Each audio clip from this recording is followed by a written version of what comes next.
I'm joined now by Canada's #1 fundraising auctioneer, Danny Hooper. Danny, thank you so much for joining the program. For someone who would be interested in speaking in public or has been told they have the gift of gab and can do so in a way with humor, with charisma, what would be your advice starting out trying to make a living in this kind of business?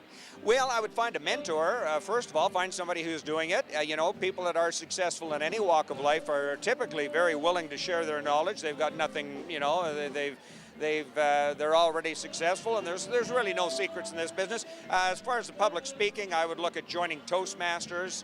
That's a great organization, and getting up and speaking every opportunity you get. I would go out, and if it's something you're interested in, I would go attend some of these events and watch the auctioneer, watch the master of ceremonies, go and see public speakers whenever you get a chance. Nowadays on YouTube, you can see lots of everybody everywhere. So I'd sit and do that kind of homework and research, and then find a good mentor.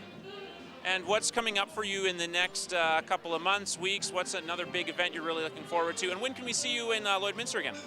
Well, thanks for asking that. We're coming in, I think, February or March with the band. We're coming to Vic Juba to do what we call our Cabin Fever Tour, so that's an evening of my original music and comedy.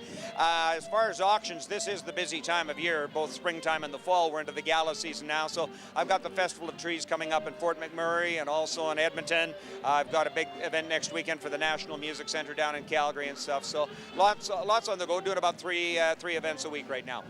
And I'm assuming you're an Oilers fan still at this point in your life, or have you switched allegiances? Well, no, yeah, definitely. I was a runt when I was a kid, and that's where the sense of humor kind of developed up to keep from getting bullied. I was never a jock, and I was the last kid picked on every sport team, and the first kid to get a dodgeball in the face even when we weren't playing dodgeball. And so I just never grew up as a jock or an athlete, so I'm not that big on sports. But yeah, I guess if I had to call it, I'd say I'm an Oilers fan. I live in Edmonton. But and go Oilers. But yeah, I'm not a real sport guy, so.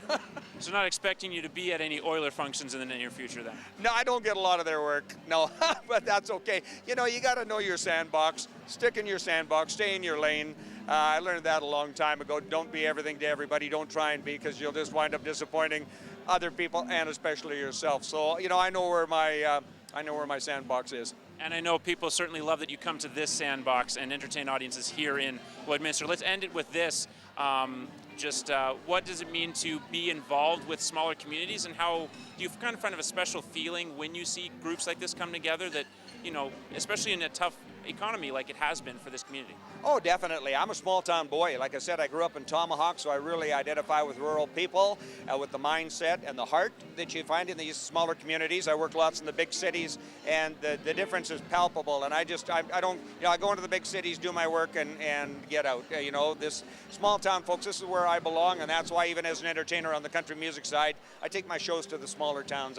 And I did the morning show for 7 years on CFCW, so I really understand the rural mentality here in Alberta and Saskatchewan, and our family's originally from Saskatchewan, so yeah, these are my people. I love them.